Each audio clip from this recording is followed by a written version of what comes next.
क्या diesel ban हो जाएगा? ऐसा लगता तो है। 2027 तक डीजल बैन करेंगे, ऐसा लगता तो है, लेकिन हमको लगता बहुत कुछ है बट होता कुछ नहीं है। तो परेशान मत होइए, ये सिर्फ कमेटी ने रिकमेंड किया है, होगा नहीं होगा वो तो बात की बात है। लेकिन फिलहाल टोटल बैन ऑन डीजल अगर होता है तो भारत में क्या होने वाला है, चलो बात करते हैं। और हमारा जो यूपीएससी का हमने स्ट्रैटेजी कोर्स बनाया है, बहुत ही बढ़िया, वेरोनिका मैम स्ट्रैटेजी कोर्स पे लेक्चर लेंगी और इसमें 4 सेशंस होंगे 1 से 1.5 घंटे के, और बेसिकली सिर्फ 199 कहते हैं, उसको जरूर अवेल करो।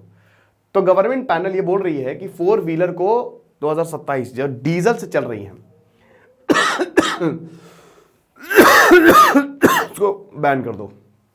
तो ministry of petroleum and natural gas ने बैन को रिकमेंड किया है कि डीजल पावर्ड 4 व्हीकल 2027 तक, जहां पे 10 लाख की पॉपुलेशन है और जहां पे पॉल्यूशन ज्यादा है, वहां से डीजल हटा ही दो। लोग मेट्रो का यूज करें, साइकिल का यूज करें, पब्लिक ट्रांसपोर्ट का यूज करें, ई व्हीकल का यूज करें, ठीक है ना, तो उसमें तो हटा ही दो। और बाकी ये एनर्जी ट्रांजिशन एडवाइजरी कमेटी थी जिसको अभी बनाया था, ठीक है, 2 साल पहले, और farmer petroleum secretary Tarun Kapoor इसको हेड कर रहे थे। उन्होंने काफी रिकमेंडेशंस दिए हैं, ठीक है, कि अभी मेट्रो ट्रेन होनी चाहिए, इलेक्ट्रिक बसेस होनी चाहिए, ये अगर हो तो ज्यादा बढ़िया है। Diesel driven 4 wheelers may be eliminated as soon as possible. Therefore, a ban on diesel powered 4 in all million cities and all towns with high pollution has to be enforced in 5 years. That is by 2027. 5 साल के अंदर अंदर इसको लेके आओ। No diesel city buses addition to be allowed in urban areas. कुछ भी add नहीं करना है अर्बन एरियाज में, नहीं। अब देखो, चलो अच्छा, ये सब तो ठीक है, इन्होंने बोला है कि हटा दो, अगले 10 साल में डीजल को ही हटा दो। अब ये कमेटी ने अपने रिकमेंडेशन दिया, वो करती है सरकार, वो उनके ऊपर है, और मोस्ट प्रोबेबली वो नहीं करेगी क्योंकि बहुत इसका जो कॉस्ट है ना वो अच्छी खासी आएगी।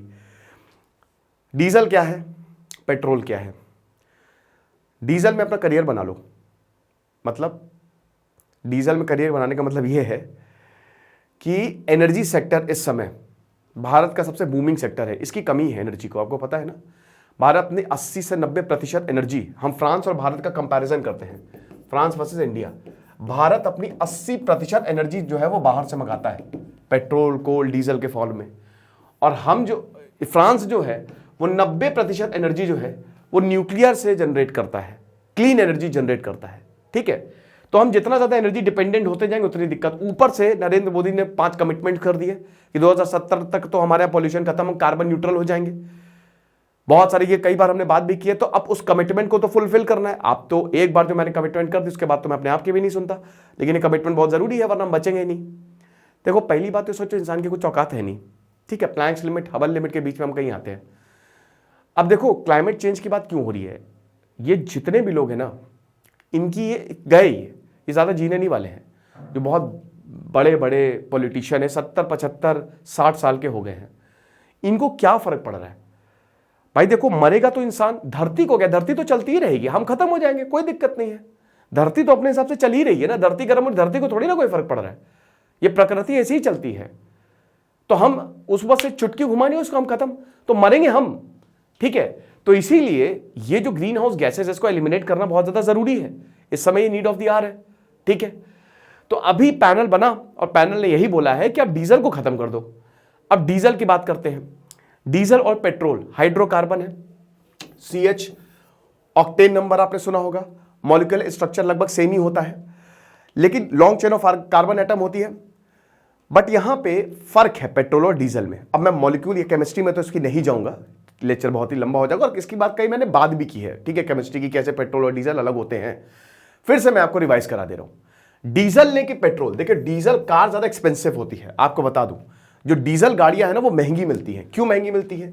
देखो, पहली बात तो जो डीजल का टॉर्क अच्छा होता है, जो डीजल की गाड़ियां होती है, मतलब टॉर्क आप समझ सकते हो, the turning effect of force. कहने का मतलब यह है कि इंजन बढ़िया टर्निंग इफेक्ट देता है, बढ़िया फोर्स जनरेट करके देता है, जिसकी वजह से भारी भरकम लोड, अब जैसे जो इंजन है वो डीजल इंजन है, पेट्रोल इंजन नहीं है। क्योंकि डीजल में क्या होता है ना कि वो कितने भी लोड को ले जा सकता है, समझ रहे हो, ये चीज है। फिर उसके बाद डीजल इंजन जब बनाते हो ना तो उसमें आपको क्योंकि उसका कंबस्शन रेशियो ज्यादा होता है। अब कंबस्शन रेशियो ज्यादा होने का मतलब ये है कि मतलब कहने का मतलब ये है कि उसमें जो लॉन्गेटिविटी है वो ज्यादा समय तक चलेगा। अब कम डीजल में ज्यादा एवरेज निकाल सकते हो, ठीक है ना, एयर की उतनी जरूरत पड़ती नहीं है।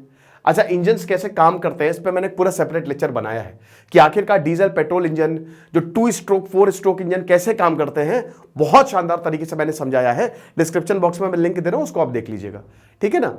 तो उसमें मैं अब उसमें वो टेक्निकलिटी में नहीं जाऊंगा क्योंकि लेक्चर अलग है, ठीक है। तो आप ये समझिए कि कंबशन रेशियो ज्यादा होने का मतलब ये कि लॉन्गेटिविटी ज्यादा है।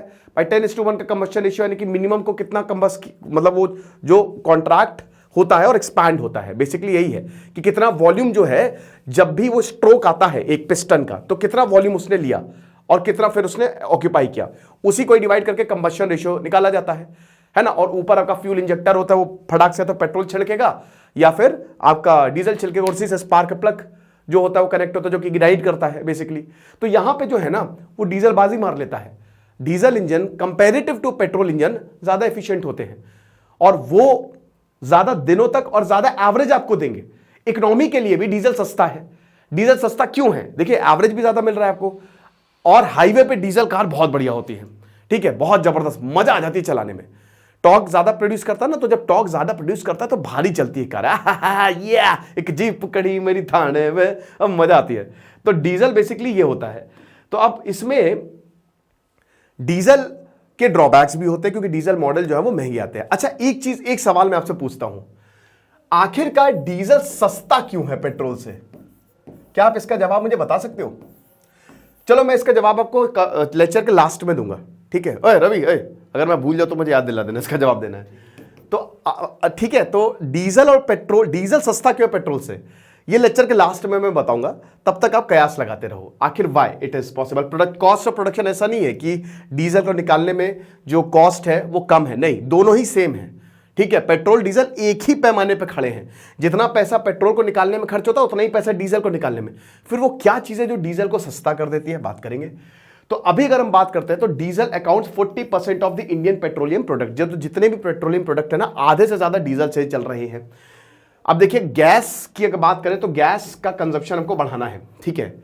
एलएनजी हो गया, ठीक है, इसमें नेचुरल गैस, जो LNG basically liquefied natural gas, natural gas को आप लिक्विफाई कर दो और नेचुरल गैस आप नेचुरल चीजों से आप प्रोड्यूस कर सकते हो। ये आपको अवेलेबल मिल सकती है क्योंकि इससे ज्यादा पोल्यूशन नहीं फैलता है। ये अवेलेबल हो सकती है, लेकिन प्रोसेसिंग मुश्किल होती है, इसके प्लांट्स बड़े महंगे होते हैं और इतना आसान नहीं होता है। तो अभी हम 6% के करीब जो है वो गैस यूज करते हैं, लेकिन इसको 15% तक ले जाना है, ठीक है। तो यहां पे यही बोला है कि 40% जो भारत के पेट्रोलियम प्रोडक्ट्स जो डीजल है वो अभी 40% इसको अकाउंट कर रहा है। और ये पोल्यूशन भी अच्छा खासा फैलाता नहीं, पोल्यूशन में भी, हाँ, पोल्यूशन नाइट्रस ऑक्साइड जो है ना वो डीजल ज्यादा प्रोड्यूस करता है, ठीक है। वैसे दोनों ही सेम, पोल्यूशन में तो दोनों ही बाजी मारते हैं। अब ये जो बैन है, इसमें लार्ज नंबर ऑफ सिटीज, बहुत सारे, देखो इसमें बहुत सारे बड़े शहर हैं जिनमें 10 लाख से ऊपर पॉपुलेशन है, ठीक है। ये मेट्रो सिटीज से कम ही है, बट मेट्रो सिटीज के एकदम बगल में ही खड़े हुए हैं। कोटा हो गया, रायपुर हो गया, धनबाद हो गया, विजयवाड़ा हो गया, लखनऊ, जोधपुर, कितने शहर हैं, सारे के सारे कैपिटल सिटीज की तो, या और भी जितने, हर राज्य में आप मान के चलो 10 से 12 शहर ऐसे हैं जिनकी 10 लाख से ऊपर पॉपुलेशन है। तो इतने सारे शहरों में जहां पे नीड है डीजल की, यहीं पे तो ज्यादा नीड है। तो जहां पे नीड है, अगर यहां पे हमने डीजल को बैन कर दिया तो कैसे चलेगा, बड़ी मुश्किल हो जाएगी। और ये बहुत बड़ा चैलेंज भी है। तो ये और बाकी सारी चीजें इन्होंने क्या बताई है एडवाइजरी कमेटी ने, कि जो शेयर ऑफ ग्रिड पावर है, देखो डीजल को हटाना तो क्या लाना है, इलेक्ट्रिसिटी खत्म, इलेक्ट्रिक व्हीकल्स हो गया, इलेक्ट्रिसिटी बढ़ाओ, किसानों को इलेक्ट्रिसिटी दो, सबको सब कुछ, सारा काम, एनर्जी चाहिए, बस एनर्जी मिली, काम हो गया। तो यहां पे इलेक्ट्रिक पे ज्यादा फोकस किया गया है कि जो ग्रिड पावर है वो अभी 18% है, 18% है, उसको बढ़ा के 40% कर दो, 2035 तक ये हो सकता है। फिर उसके बाद नेचुरल गैस स्टोरेज फैसिलिटीज, इसको तुरंत सेटअप किया जाए, ठीक है ना। फिर उसके बाद 2024 तक ये जितने भी न्यू रजिस्ट्रेशन है वो सिर्फ और सिर्फ इलेक्ट्रिक हो, यानी कि अब जितना आपने ले लिया डीजल गाड़ियां ले ली, अब से आप इलेक्ट्रिक ही लोगे। 15 साल के अंदर अंदर जो रेलवे का शेयर है फ्लीट का, वो 50% तक बढ़ना चाहिए, है ना। अभी आपको पता ही ना, सारे के सारे हमारे डीजल इंजन ही चल रहे हैं, सारे के सारे नहीं, मतलब इलेक्ट्रिफिकेशन का काम बहुत तेजी से चल रहा है, ऐसा नहीं है, बट डीजल इंजन भी चल रहे हैं, ठीक है, जो हमारे इंजन है।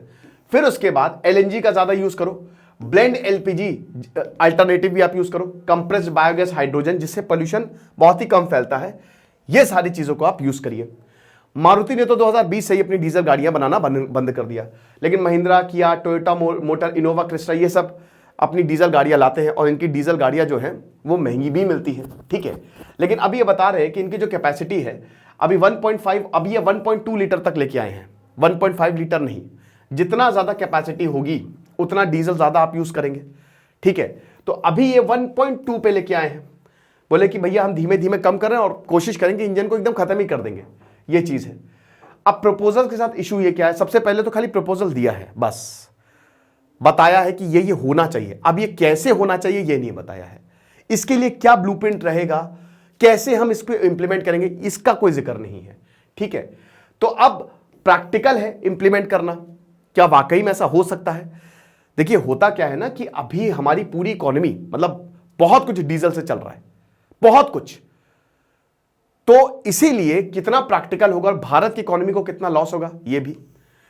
फिर उसके बाद मीडियम और हैवी कमर्शियल व्हीकल्स जो हैं वो तो सब डीजल ही का यूज कर रहे हैं। बस हो गया, आप जो पहाड़ों पे जाते हो घूमने या कहीं पे घूमने, सब डीजल गाड़ियां हैं भाई। क्यों? क्योंकि उनको तो पैसा बचाना है ना, उसका एवरेज ज्यादा होता है डीजल का, डीजल गाड़ियों का। तो इसीलिए डीजल गाड़ियां हैं वो डीजल का यूज कर रहे हैं या तो सीएनजी का यूज कर रहे हैं। तो फिर क्या एकदम से आप उनको हटा दोगे? ये तो नामुमकिन है। इलेक्ट्रिक बसेस का बहुत खर्चा आता है और ई व्हीकल्स, या तो फिर ई व्हीकल के लिए अब जैसे फेम इंडिया है, faster adoption of E vehicles, ठीक है, मैन्युफैक्चरिंग इलेक्ट्रिक व्हीकल्स। तो अभी अगर हम बात करते हैं, फेम इंडिया 2015 में शुरू हुई, 2015 में शुरू हुई। इसका पहला फेज जो है वो 2020 में खत्म हुआ, दूसरा फेज अभी 2022 में खत्म हुआ और अभी तीसरा फेज चल रहा है, 2024 में खत्म होगा। लेकिन अब इसको और एक्सटेंड करने की बात इसमें की गई है। अब इसमें क्या, आप इलेक्ट्रिक व्हीकल लो, खत्म, जितना हो सके। अब इलेक्ट्रिक व्हीकल क्या है, जाहिर सी बात है इलेक्ट्रिक व्हीकल बहुत बढ़िया है। मैंने पर्सनली इलेक्ट्रिक व्हीकल चलाया है, मैंने नेक्सॉन चलाई थी, मक्खन जैसी चलती है। लेकिन उसके साथ प्रॉब्लम क्या, पहली बात ई व्हीकल बहुत महंगी आती है। आमतौर पे पेट्रोल गाड़ियां जो है वो आपको 9-10 की मिल जाएंगी, जैसे नेक्सॉन की मैं बात कर रहा हूं। अब उसका ई व्हीकल महंगा है, उससे 2-3-4 लाख तक महंगा है। दूसरा पॉइंट क्या है, ई व्हीकल का बहुत दूर तक नहीं चलेगी, जैसे पेट्रोल तो काफी दूर तक चलेगी, अब ई व्हीकल कितने दूर तक चलेगी। अब ये पेट्रोल और डीजल के साथ भी होता है, जैसे आपने पेट्रोल टंकी फुल कराई, अब एक ना एक टाइम पे पेट्रोल खत्म हो जाएगा, लेकिन जगह जगह पे आपको पेट्रोल पंप मिल जाएंगे, 3-4 किलोमीटर पे हर जगह पेट्रोल पंप है। ई व्हीकल चार्जिंग इंफ्रास्ट्रक्चर कहां है, कहां है चार्जिंग इंफ्रास्ट्रक्चर? तो पहले तो आप उनको बढ़ाओ। और भारत में इतनी अवेयरनेस भी नहीं है। अब भारत जैसे देश में जहां पे एक इंसान से 1 रुपए निकालना भी बहुत मुश्किल है, उसमें भी डिस्काउंट मांगता है, वहां पे कितना सक्सेसफुल होगा। हालांकि ओला ने अभी अपनी ई बाइक निकाली, वो बहुत सक्सेसफुल हुई, लोग एक 1.5 लाख के, बट वो खरीद रहे लोग, धीमे धीमे अवेयरनेस आ रही है, ठीक है। तो ये सारे इश्यूज रहेंगे, आप समझिए। Even if the ban on diesel for commercial vehicles were to have a longer transition time, significant disruption could happen. भाई चलो ठीक है, हम 2027 तक नहीं या और इसको बढ़ा देते, बट फिर भी डिसरप्ट होगा, बहुत तगड़े तरीके से डिसरप्शन होना है। 87% of diesel fuel sales are in the transport segment. सब ट्रांसपोर्ट सेगमेंट हमने बताया, कमर्शियल व्हीकल से लेकर ट्रैक्टर सब डीजल से चल रहे हैं। तो 87% जो पूरी ट्रांसपोर्ट की सेल है वो इसी मतलब जो डीजल फ्यूल व्हीकल बन रहे हैं वो ट्रांसपोर्ट सेगमेंट में है। बसेस 68% के आसपास है, ठीक है। यूपी, महाराष्ट्र, हरियाणा जो है वो 40% जितने भी व्हीकल बनते हैं। क्योंकि देखिए आप कंसेप्ट समझिए, कंसेप्ट ये है कि एग्रीकल्चर में, अच्छा चलिए मैं आपको अब अपने सवाल का जवाब दे देता हूं। डीजल क्यों सस्ता है? डीजल इसलिए सस्ता है क्योंकि डीजल हर जगह यूज होता है। यहां सिर्फ टैक्स स्ट्रक्चर डिफरेंट है। पेट्रोल में भयानक भर के टैक्स लगाया है, लेकिन डीजल में बहुत टैक्स नहीं लगा सकते। क्यों? क्योंकि वो सरकार भी यूज कर रही है, ठीक है, वो किसान भी यूज कर रहा है। जो किसान यूज कर रहा है, अगर वहां पे आपने टैक्स लगा दिया तो आप गए, बट पैसा तो निकालना है, तो इसीलिए टैक्सेस यहां पे काफी कम लगते हैं। इसीलिए डीजल आपको सस्ता मिल जाता है और पेट्रोल महंगा मिलता है। जब 2014 में डीजल जो है वो बहुत सस्ता हो गया था, उसके 25% तक प्राइस नीचे चले गए थे, तो डीजल जो गाड़ियां इतनी बिकी थी कि क्या बताएं। फिर एक टाइम पे डीजल और पेट्रोल एकदम साथ में आ गए थे, टैक्सेस काफी ज्यादा लगा दिए थे। तो डिपेंड्स ऑन दी टैक्सेस, बस। बाकी ऐसा नहीं है कि डीजल में कुछ कम मॉलिक्यूल्स हैं, ऑक्टेन नंबर कम या ज्यादा है, या फिर डीजल जो है उसकी प्रोडक्शन कॉस्ट ज्यादा है, उससे कोई लेना देना नहीं है, बस टैक्सेस का खेल है यहाँ पे। ओके, तो अब जैसे ये है, अब ये यूपी है, महाराष्ट्र है, यहां भाई देखो ये सब कल्चरल स्टेट्स हैं, है ना, कृषि राज्य हैं ये। यूपी से खेती होती है, गन्ने की खेती यूपी में खूब होती है, चावल की खेती खूब होती है, हरियाणा में वीट बहुत, गेहूं की खेती होती है, महाराष्ट्र में भी। तो ये सब यहां पे डीजल का बहुत यूज होगा, व्हीकल्स का बहुत यूज होगा। और दूसरी चीज ये कि दे आर वेरी पॉपुलर। जैसे उत्तर प्रदेश भारत का सबसे पॉपुलर स्टेट है ना, तो इसलिए जाहिर सी बात है यहां पे जो व्हीकल्स हैं इन तीनों राज्यों में वो ज्यादा बिकेंगे ही बिकेंगे। तो 40% आधे से आधे व्हीकल जो है वो इन राज्यों में बिकते हैं, डीजल व्हीकल्स, ठीक है। तो अभी हम ये समझ सकते हैं कि इन डीजल ट्रक्स को सीएनजी में कन्वर्ट कर दो, लेकिन लिमिटेशन से इतनी आसान है क्या? रातों रात आप सारी ट्रक्स को, वैसे ही ट्रक्स हमारी ओवरलोडेड है, आप देख लो ट्रक को, सामान कितना ले जाना और कितना होता है, कितने एक्सीडेंट होते हैं ट्रक्स के। तो अब क्या सबको आप सीएनजी में कन्वर्ट कर दोगे? ठीक है, नहीं हो सकता है, क्योंकि सीएनजी जो है वो शॉर्टर डिस्टेंस के लिए। फिर यही ई व्हीकल वाला हिसाब किताब यहां पे भी है। देखिए ई व्हीकल सस्ता है, आपको बता दूं, ई व्हीकल सबसे सस्ता है। आप ई व्हीकल अगर आप परचेस करते हो तो आपको 2.5 लाख की सब्सिडी भी मिलती है, कुछ इतनी सब्सिडी है, मतलब 2-2.5, अब हो सकता कम भी हो गई हो, लेकिन आपको सब्सिडी मिलती है। जहां आप 1 लीटर में, ठीक है, 8 किलोमीटर चल सकते हो, वहां डीजल में कम होता है, ये काफी कम होता है, समझ रहे हो? तो डीजल पेट्रोल दोनों में, तो मतलब जैसे एवरेज अगर मान लीजिए डीजल का या पेट्रोल गाड़ी का 15 से 16 है, ये 25 से 30 तक पहुंच जाता है इलेक्ट्रिक व्हीकल में, खूब बढ़िया एवरेज होता है। लेकिन अगेन है ना, महंगी बहुत ज्यादा कारें हैं ये सब। तो जो ऑटो इंडस्ट्री प्लेयर्स है वो यही आर्ग्यू कर रहे हैं कि भाई इतना आसान नहीं है, ठीक है। आप ये जो है they are already compliances with current emission norms.